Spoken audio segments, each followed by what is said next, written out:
नमस्कार, आप देख रहे हैं जी मध्य प्रदेश छत्तीसगढ़। आपके साथ मैं हूं शुभ्रा सुमन।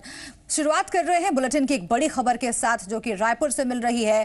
कथित टेपकांड मामले में अंतागढ़ टेपकांड को लेकर कांग्रेस में सियासी घमासान मचा हुआ है। जोगी के समर्थक माने जाने वाले कोटा से कांग्रेस विधायक कवासी लखमा भी दिल्ली रवाना हो गए हैं, जबकि कांग्रेस के कई विधायक हाईकमान से मुलाकात करने के लिए दिल्ली में पहले से ही डेरा डाले हुए हैं। आर.के. रॉय, दिलीप लहरिया, सियाराम कौशिक, चुन्नीलाल साहू समेत कई विधायक पहले से ही दिल्ली में मौजूद हैं। जोगी के समर्थन में करीब आधा दर्जन निर्दलीय विधायक भी दिल्ली में कांग्रेस अध्यक्ष सोनिया गांधी से मुलाकात के लिए वहां पर मौजूद हैं। ये लोग अमित जोगी के कांग्रेस से निष्कासन को रद्द करने की मांग करेंगे। तो इस वक्त की ये बड़ी खबर हम आपको बता रहे हैं। नेताओं का पूरा जमावड़ा दिल्ली में लगा हुआ है और सोनिया गांधी से मुलाकात करना है। हालांकि आपको बता दें कि अभी तक वक्त इस मुलाकात का तय नहीं है, लेकिन एक के बाद एक तमाम नेता जो कि जोगी गुट के माने जा रहे हैं, उनमें से कई वो मौजूद हैं दिल्ली में। और इस वक्त की बड़ी खबर आपको हम बता रहे हैं। बड़ी खबर के मुताबिक इस वक्त टेपकांड को लेकर के जो सियासी जमावड़ा लगा हुआ है, उसमें जोगी के समर्थन माने जाने वाले कोटा से कांग्रेस विधायक कवासी लखमा भी दिल्ली के लिए रवाना हो गए हैं। देवेश तिवारी हमारे साथ जुड़ गए हैं, जी मीडिया संवाददाता। देवेश, एक के बाद एक नेताओं का जमावड़ा दिल्ली में लग रहा है। कवासी लखमा भी अब रवाना हो गए हैं। ये कवासी लखमा भी समर्थन में दिल्ली रवाना हो गए। हालांकि उन्होंने यह जरूर स्पष्ट नहीं किया है कि आखिर वो किस काम से जा रहे हैं, लेकिन कवासी लखमा जोगी गुट के खास समर्थक माने जाते हैं और अजीत जोगी से कवासी लखमा काफी नजदीकियां रही हैं। इस लिहाज यह माना जा रहा है कि कवासी लखमा का दिल्ली दौरा भी अमित जोगी के समर्थन में माना जा रहा है। तमाम जो विधायक पहले समर्थन में खड़े हैं वे तमाम लोग पहले दिल्ली पहुंचे हुए, लेकिन अमित जोगी के समर्थन में जुड़ने वालों के नाम में कवासी लखमा का नाम जो है आज ही जुड़ा है, क्योंकि इसके पहले जब घर में शक्ति प्रदर्शन हुआ था उस दौरान भी कवासी लखमा घर नहीं पहुंचे थे और आज वे दिल्ली के लिए रवाना हो गए। जी, क्या कोई मुलाकात का वक्त अभी तक तय हो पाया है देवेश? देखिए, मुलाकात के लिए अब तक कोई वक्त तय नहीं हो पाया है। अलग अलग जिलों से जो जोगी के समर्थक हैं उन्हें भी बुलाया गया है। उन लोगों के ट्रेन से पहुंचने की सूचनाएं आ रही है कि बहुत सारे जोगी विधायक समर्थित जो कार्यकर्ता हैं वे तमाम लोग ट्रेन के माध्यम से दिल्ली पहुंचेंगे और दिल्ली जाकर कोशिश उनकी होगी कि आलाकमान से मुलाकात की जाए। जो आला नेता है मोतीलाल वोरा, बी.के. हरिप्रसाद जैसे जो नेता जो शासन समिति के सदस्य हैं, उन तमाम लोगों से मुलाकात करने की बात कही जा रही है। यानी कि सोनिया गांधी से मुलाकात का वक्त अभी तय नहीं है, मुलाकात करने की कोशिश जारी है, लेकिन और भी दूसरे नेता जो कि केंद्रीय कांग्रेस में है उनसे मुलाकात हो सकती है। शुक्रिया आपका देवेश इस पूरी जानकारी के लिए। छत्तीसगढ़ के पूर्व मुख्यमंत्री और कांग्रेस नेता अजीत जोगी भी आज दिल्ली जा सकते हैं। इस दौरान उनके कांग्रेस अध्यक्ष सोनिया गांधी से मुलाकात की संभावना है। माना जा रहा है कि अंतागढ़ टेपकांड पर वो आलाकमान के सामने अपनी स्थिति स्पष्ट कर सकते हैं।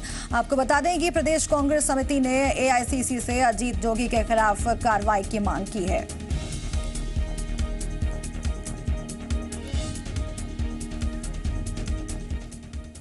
तो ये बेहद ही अहम मुलाकात है जो होने वाली है सोनिया गांधी के साथ इन कांग्रेस नेताओं की। अपडेट्स आपको हम इस पर देते रहेंगे। फिलहाल आगे बढ़ रहे हैं और बात कर रहे हैं सागर की, जहां पर सनोधा इलाके से काले हिरण के शिकार के आरोप में 4 लोगों को गिरफ्तार कर लिया गया है।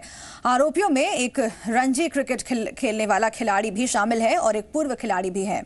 मुखबिर की सूचना पर काले हिरण के शिकार के आरोप में सनोधा थाने की पुलिस ने टीलाखेड़ी इलाके से रमीज खान, महमूद खान, शहबाज खान और गफ्फार खान को गिरफ्तार कर लिया है। आरोपियों में महमूद और रमीज बाप बेटे हैं। रमीज जहां मौजूद रणजी खिलाड़ी हैं, वहीं उसके पिता महमूद रणजी के खिलाड़ी रह चुके हैं। पुलिस ने आरोपियों से एक राइफल, 4 जिंदा कारतूस और शिकार के दूसरे हथियार समेत काले हिरण के शव को बरामद कर लिया है। फिलहाल सभी आरोपियों को वन विभाग के हवाले कर दिया गया है, जिसके खिलाफ वन अधिनियम के तहत कार्रवाई की जा रही है। तो ये सागर से खबर हम आपको बता रहे हैं। काले हिरण के शिकार का ये पूरा मामला है, जिसमें 4 आरोपी गिरफ्तार किए गए हैं। आरोपियों में रणजी खिलाड़ी है, एक पूर्व खिलाड़ी है और आपको बता दें कि काले हिरण का शव बरामद कर लिया गया हर आरोपियों के पास से और साथ ही हथियार भी बरामद हुआ है। सनोधा इलाके में ये काले हिरण का शिकार किया गया है, ये बात बताई जा रही है। फिलहाल सभी जो 4 आरोपी हैं गिरफ्तार कर लिए गए हैं। अब आगे कार्रवाई की जाएगी। इस वक्त की बड़ी खबर। मकरंद काले हमारे साथ जुड़ गए हैं, जी मीडिया संवाददाता। मकरंद, ये बेहद ही अहम गिरफ्तारी हुई है काले हिरण के शिकार मामले में। अभी तक पुलिस का क्या कुछ कहना है? देखिए, पुलिस ने 4 लोगों के खिलाफ ये मामला दर्ज किया है। काले हिरण के मामले में पुलिस को कल सूचना मिली थी कि काले हिरण के शिकार किया गया है और उसके बाद पुलिस ने कार्रवाई करते हुए 4 लोगों के खिलाफ मामला दर्ज कर उसे वन विभाग को फिलहाल सौंपा है। खास बात यह है कि इस पूरे मामले में जो 4 लोग गिरफ्तार हुए हैं, उसमें से जो 2 लोग हैं वो रणजी के प्लेयर है, यानी कि बेहद सनसनीखेज मामला है। काफी बड़ा ये एक रैकेट हो सकता है और इससे पहले भी कुछ शिकार के मामले लगातार सामने आ रहे थे और उसके बाद ये गिरफ्तारी काफी महत्वपूर्ण हो जाती है। ये मामला दर्ज होना बेहद महत्वपूर्ण हो जाता है। अभी फिलहाल कुछ आरोपियों की गिरफ्तारी इसमें और हो सकती है और इसी वजह से कहीं ना कहीं ये मामला और तूल पकड़ता नजर आ रहा है। पकड़ सकता है ये मामला और भी। 4 आरोपी गिरफ्तार किए गए हैं और भी आरोपी आगे गिरफ्तार हो सकते हैं। शुक्रिया आपका इस पूरी जानकारी के लिए मकरंद। ग्वालियर व्यापार मेले में रात करीब 2 बजे अचानक भीषण आग लग गई। आग की चपेट में आकर करीब 1 दर्जन दुकानें जलकर खाक हो गई। आग से लाखों के नुकसान की आशंका जताई जा रही है। शुरुआती तौर पर आग की वजह एलपीजी सिलेंडर में धमाका बताया जा रहा है। आग की खबर मिलते ही नगर निगम की फायर ब्रिगेड टीम मौके पर पहुंची और लगभग आधा दर्जन दमकल की मदद से आग पर काबू पाया गया। आग की सूचना मिलने पर कलेक्टर संजय गोयल और एसपी हरिनारायण चारी मिश्रा भी मौके पर पहुंचे। कलेक्टर ने व्यापारियों को आग से हुए नुकसान की भरपाई मुआवजे से करने का भरोसा दिया है, जबकि व्यापारियों ने पुलिस प्रशासन पर तुरंत मदद नहीं पहुंचाने का आरोप लगाया है, जिस पर कलेक्टर एसपी ने जांच और कार्रवाई का वादा किया।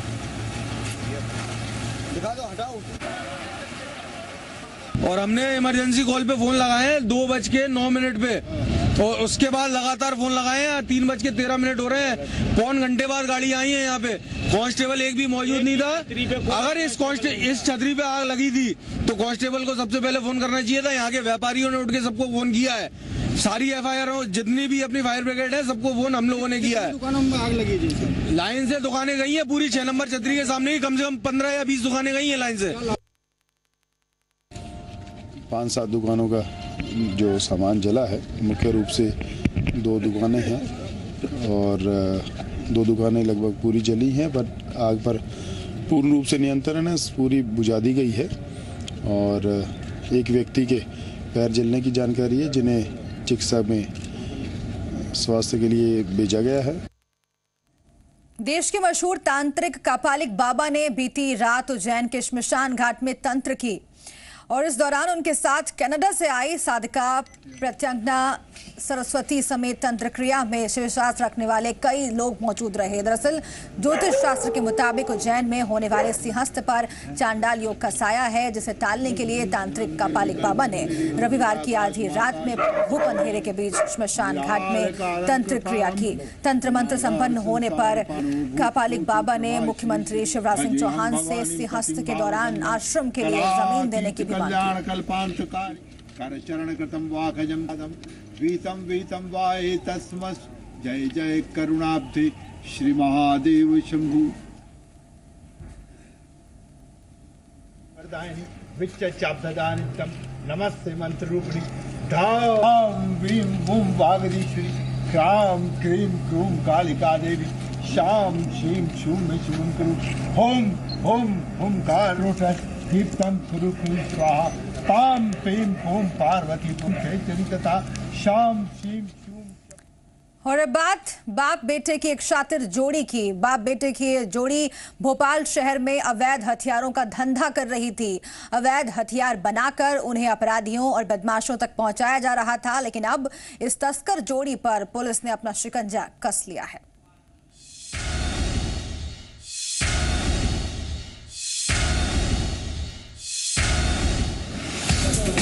मौत का ये वो सामान है जो वक्त रहते पुलिस के हाथ नहीं लगता, तो इस वक्त ये हथियार किन्हीं शातिर अपराधियों के हाथों में होते और हो सकता है कि वो इस वक्त इन हथियारों से कोई बड़ा गुनाह अंजाम दे रहे होते। भोपाल में अवैध हथियार का धंधा, शिकंजे में बाप बेटे की तस्कर जोड़ी। जी हां, यही वो शातिर बाप बेटे की जोड़ी है जो भोपाल शहर में अवैध हथियारों का कारोबार कर रहे थे। ये शातिर अपने घर पर एयर पिस्टल, .22 बोर की पिस्टल और तमाम दूसरे हथियार बनाकर बेचते थे। क्राइम ब्रांच को मुखबिर से सूचना मिली थी कि 2 व्यक्ति हैं जो एयर गन को .22 में कन्वर्ट करके लोगों को बेच रहे हैं, और इस सूचना पर उन्होंने घेराबंदी करके 2 व्यक्तियों को पकड़ा, इमामुद्दीन और उसका बेटा है आसिफ। उनके पास तलाशी ली बोरी में, तो एयर गन भी मिली है और कन्वर्टेड 2 .22 मिली हैं और एक एयर पिस्टल मिली है। पुलिस पूछताछ में खुलासा हुआ है कि बाप बेटे की शातिर जोड़ी के पास एयर गन की रिपेयरिंग और उसे बेचने का लाइसेंस तो है, लेकिन ये दोनों उस काम को छोड़कर ग्राहकों की डिमांड के हिसाब से अवैध हथियार बनाने और फिर उन्हें बेचने के इस गोरख धंधे में जुट गए थे। ये दोनों शातिर बाजार से 2 से 3 हजार में एयर गन खरीदकर उसे एयर पिस्टल और दूसरे हथियारों में बदलकर मार्केट में 8 से 10 हजार रुपए में बेच देते थे। जब उसकी दुकान पर तलाशी ली तो उसको लाइसेंस है उसके पास, लेकिन वो लाइसेंस है 12 बोर और मजल लोडिंग भरमार बंदूकों के रिपेयरिंग के लिए और बेचने के लिए है। तो वहाँ उसका इस्तेमाल न करके वो एयर गन से .22 बना रहा है, जो अपराध है, और आर्म्स एक्ट के तहत दोनों बाप बेटे के खिलाफ अपराध दर्ज किया गया है। उनका रिमांड लिया जा रहा है। शक यही है कि शातिर इन अवैध हथियारों को अपराधियों या फिर भोपाल के आसपास के जंगलों में शिकार का शौक रखने वाले लोगों को बेचते थे। कुछ वक्त पहले ही पुलिस ने लूट के एक मामले में आरोपियों के पास से एक ऐसे ही एयर पिस्टल बरामद की थी, जैसी कि बाप बेटे की शातिर जोड़ी के पास से बरामद हुई है। किसी अपराधी को भी दिया हो। अभी अपनी एक जो लूट हुई थी उसमें ध्यान है आपको, एयर पिस्टल बरामद हुई थी। इसमें भी एक एयर पिस्टल बरामद हुई है। तो इसका रिमांड लेके गंभीरता से पूछताछ की जाएगी। संभावना है कि कुछ अन्य अपराधों का पता पड़े। पुलिस अब दोनों से गहराई से पूछताछ करने में जुट गई है, ताकि ये पता चल सके कि अब तक ये दोनों किन किन लोगों को हथियारों की सप्लाई कर चुके हैं और कौन कौन लोग इनके ग्राहक हैं। उम्मीद है कि पूछताछ के बाद इस मामले में कुछ और भी चौंकाने वाले खुलासे हो सकते हैं। मकरंद काले, जी मीडिया, भोपाल। बात शिवपुरी के गूगल बॉय की। जी हाँ, शिवपुरी के कोलारस में तिवारी मोहल्ले में रहने वाले 2.5 साल के ओम नमः शिवाय किसी गूगल से कम नहीं है। इतनी छोटी सी उम्र में जब बच्चा ठीक से बोल भी नहीं पाता, उसे एक बार में सब कुछ याद हो जाता है। ओम अभी तक स्कूल नहीं गया है, लेकिन जानकारी इतनी है कि आप दंग रह जाएंगे।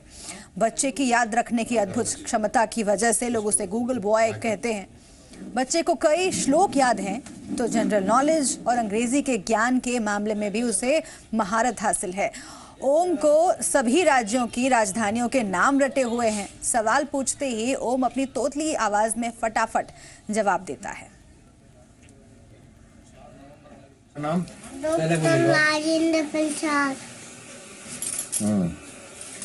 और भारत का राष्ट्रीय ध्वज कौन सा है? तिरंगा। सबसे बड़ा महाद्वीप कौन सा है? एशिया। सबसे बड़ा महासागर कौन सा है? पहचान। सबसे ऊंची चोटी कौन सी है? Mount Everest. बंकिम चंद्र चटर्जी ने कौन सा नारा दिया?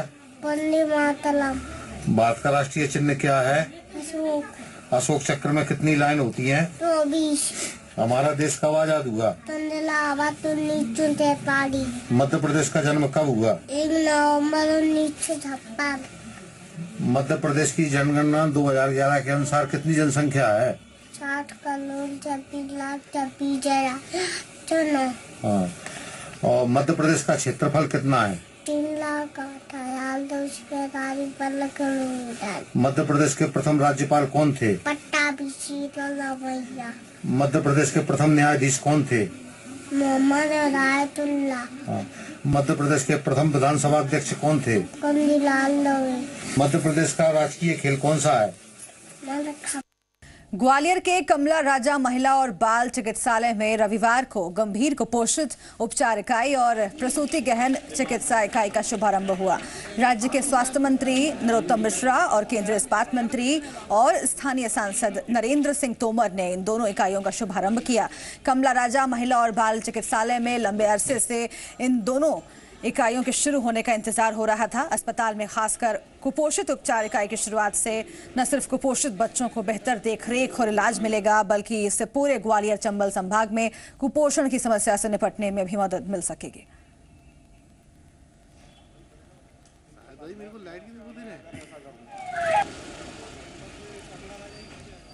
मध्य प्रदेश में भारतीय जनता पार्टी की सरकार मुख्यमंत्री शिवराज सिंह जी के नेतृत्व में कुपोषण को पूरी तरह निरुद्ध करने की दृष्टि से अनेक प्रकार के प्रयत्न कर रही है। मुझे प्रसन्नता है हमारी सरकार के लोक स्वास्थ्य एवं परिवार कल्याण मंत्री हमारे ग्वालियर के ही हैं। इस दृष्टि से उनका ध्यान पूरा इस ग्वालियर अंचल पर है।